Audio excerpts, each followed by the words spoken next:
first. First, paana ka na pagpasalamat. Thank you, kayo. Akong basahon, Konsa. Sige. Lapu-Lapu City Government through the Local Economic Development and Investment Promotions Office and the Public Employment Service Office, PESO, plaque of recognition is awarded to Honorable Annabeth Mama Abet D. Quizon, City Councilor, in grateful recognition of her key role and contributions in support to the Public Employment Service Office, Lapu-Lapu City, as a staunch advocate of PESO institutionalization at Tubapakan, which led for the passage of City Ordinance Number 17-005-2025 entitled An Ordinance Creating the Public Employment Service Office in the City of Lapu-Lapu, enacted last July 30, 2025 and approved by City Mayor Maria Cynthia Cindy Quinchan last August 14, 2025, earning her to be called the mother of the PESO Ordinance of Lapu-Lapu City, even the 7th day of January 2026, Lapu-Lapu City Hall. Signed, yours truly, Mayor Cindy and Kong Ahok. Yay. Thank you very much. Salamat kaayo sa recognition sa atong effort no nga gihimo nga para gyud ma-institutionalize ang inyong office no mahimo na gyud tang puhon, mahimo na gyud tang department no dili na siya sub office sa atong city mayor but kuan na gyud siya stand alone office na gyud siya no. So through this ordinance we hope and pray na we will be able to serve more beneficiaries mga upunganons, no? Especially sa paghimo na gyud kay by creating the office, you will also be creating new plantilla, new positions nga makatabang ni Sir Kim, makatabang ninyo sa pag-implement sa inyong mga programs, services, and your mandate as a PESO office. No? So, salamat kaayo for this recognition. And good luck! Yes, Good luck, to good us. luck, good luck, Thank you. Thank you. Thank you. So Salamat. this is just the beginning, guys. No, we're positive, no, na kanang mapalambo pag ginato, mapalapdan ato ang serbisyo sa PESO office. So niya, this will not be possible without of course, the support of our kanang mga staunch allies, no, sa PESO institutionalization, no, si Cons Mama Abet. Kanya, we're here, Cons, full force to show our kanang pasalamat, our being grateful to you, and sayo gid ko no nga kanang si Cons Abet mag-chat ni ani man gabi by sa PESO institutionalization. No? Hapit na ni siya manloon. Ayaw sa panood. Ato na ni workout bitaw. Yes. Tinuod So, yun. nakatabang siya sa mental health nako. Actually. Tinuod. So kanang niabot na gyud, no? Niabot na gyud ang panahon niya among paghukbo kanimo Cons sa imuhang trabaho sa paglihok sa konseho na mahimo na yung department mga nga PESO Lapu-Lapu. Okay, as a backgrounder, taod-taod na gyud ni nga gilabi ni Sir Kim na mahimo na gyud mo nga department, no? Pero sige lang kay it takes a while for the process to move on kay especially it needs budget. So, finally, gyud niya. Tinuod ng gisulti ni Sir Kim na ako siya umungan ka ng sa iyang mga messages pa kay mahadlok na ayaw sa tao. Hindi mo ka ng panluod. Ako siya unungan o ka ng mahala na alas 12 kagabi na mga maring panayaw lang ng message. Basta ingon ana no niya. Ako po as the appointed CTEC sa Lapu-Lapu City kay ako ni hatagid ko sa akong courtesy resignation ni Mayor Cindy upon her assumption as our mayor pero I was again appointed man. So salamat lang po ko sa iyang trust and confidence and we will be working together kay ang PESO ng CTEC kita raman. Usara man siya. So magtinabangay ra gyapon ta, no? Sige, thank you kaayo for this.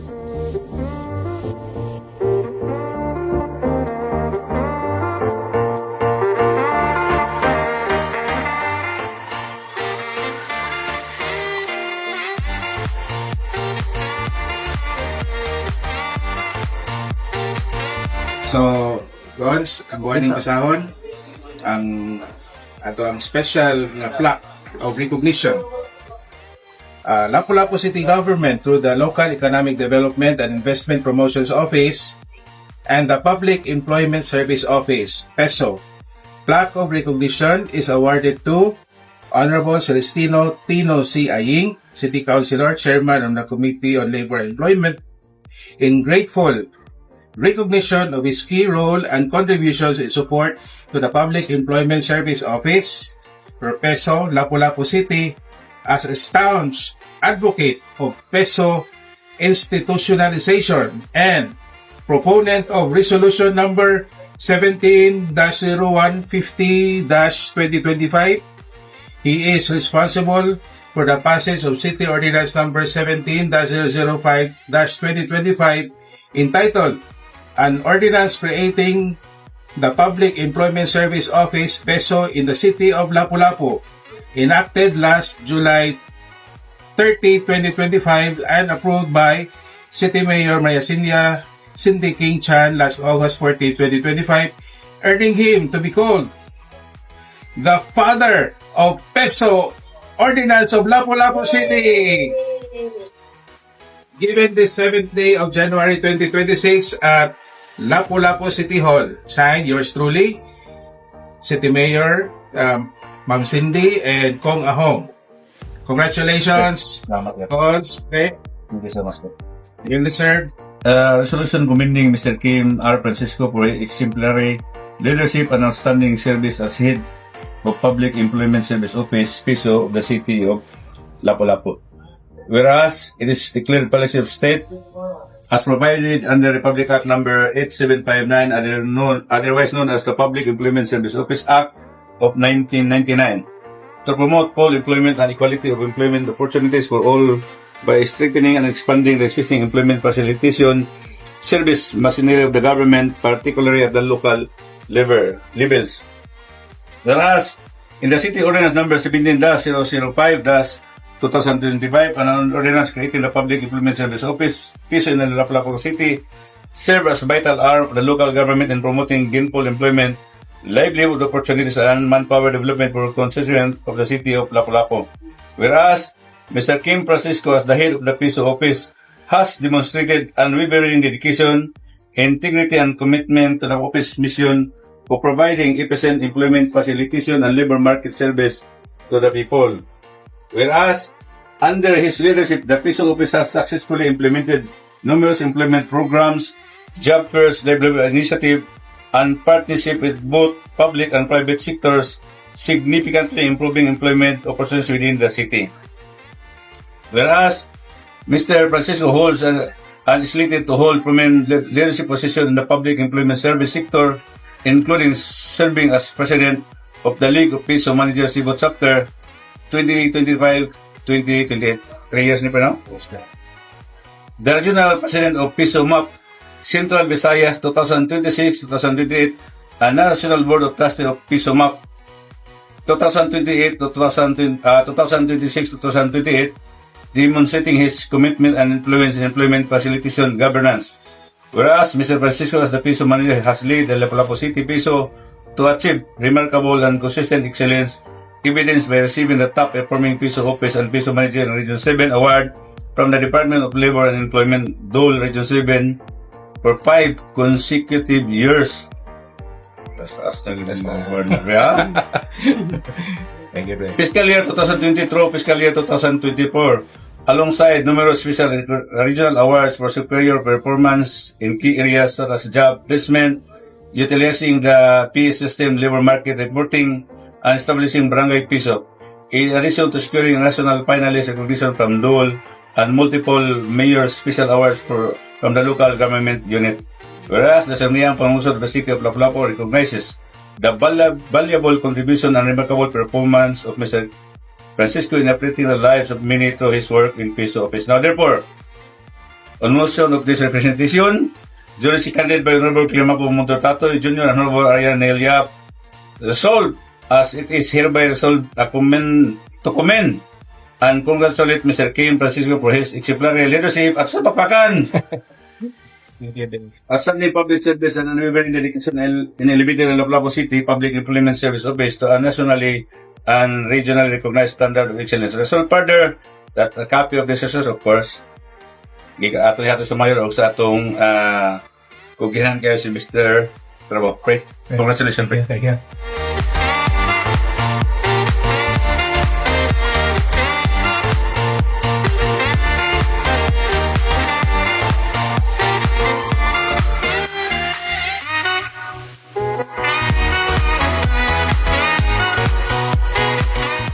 In the city ordinance number 17-005-2025, an ordinance creating the Public Employment Service Office in the city of Lapu-Lapu Piso serve as vital arm of the local government in promoting gainful employment, livelihood opportunities, and manpower development that constitute the city of Lapu-Lapu. Whereas Mr. Kim Francisco, as the head of the Piso office, has demonstrated unwavering dedication, integrity, and commitment to the office mission of providing efficient employment facilitation and labor market service to the people.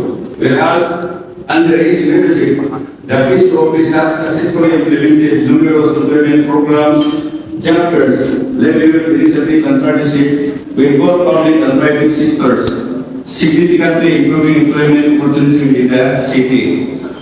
Whereas Mr. Francisco Hall and Secretary to hold prominent leadership position in the public employment service sector, including serving as the President of the League of Piso Managers Civil Chapter, year 2025-2028, Regional President of Piso PAC Central Visayas, 2026-2028, and National Board of Trustees of Piso MAC, demonstrating his commitment and influence in employment facilitation governance.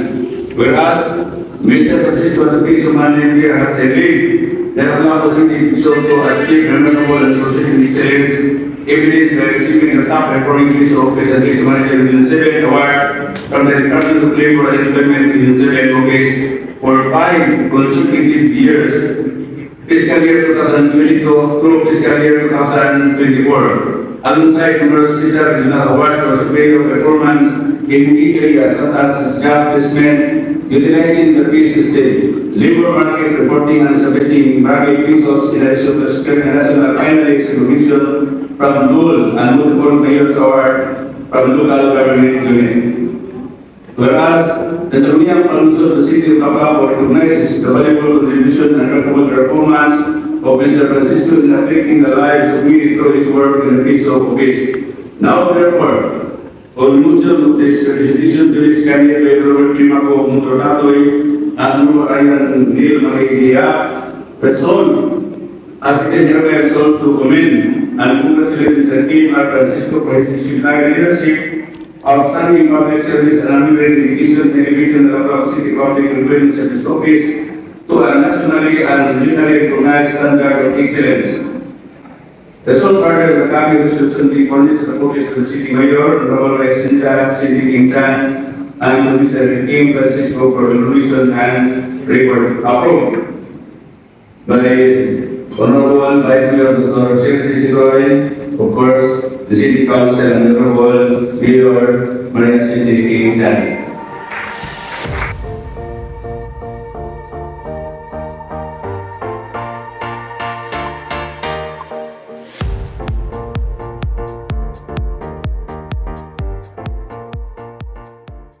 Republic of the Philippines, City of Lapu-Lapu, Office of the Mayor, the Lapu-Lapu City Government through the Local Economic Development and Investment Promotions Office, LECO, and the Public Employment Service Office, PESO. Plaque of recognition is awarded to the 17th Sangguniang Panglusod, headed by its presiding officer, Vice Mayor Celidonio Celsi Toy, indeed, in grateful regulation of their efforts in passing City Ordinance Number 17-005-2025, an ordinance creating the Public Employment Service Office PESO in the city of Lapu-Lapu, otherwise known as the Public Employment Service Office PESO Ordinance of Lapu-Lapu City, which was enacted July 30, 2025, and thereafter signed and approved by the City Mayor Maria Cynthia Siddiqui Chan in August 13, 2025. Given this 7th day of January 2026 at Session Hall, Lapu-Lapu City Hall, signed yours truly, signed by our beloved City Mayor, Cynthia Cindy Pincha, and signed our known district representative, district of Lapu-Lapu City. Congratulations and thank you so much. Secretary Days of the Convention.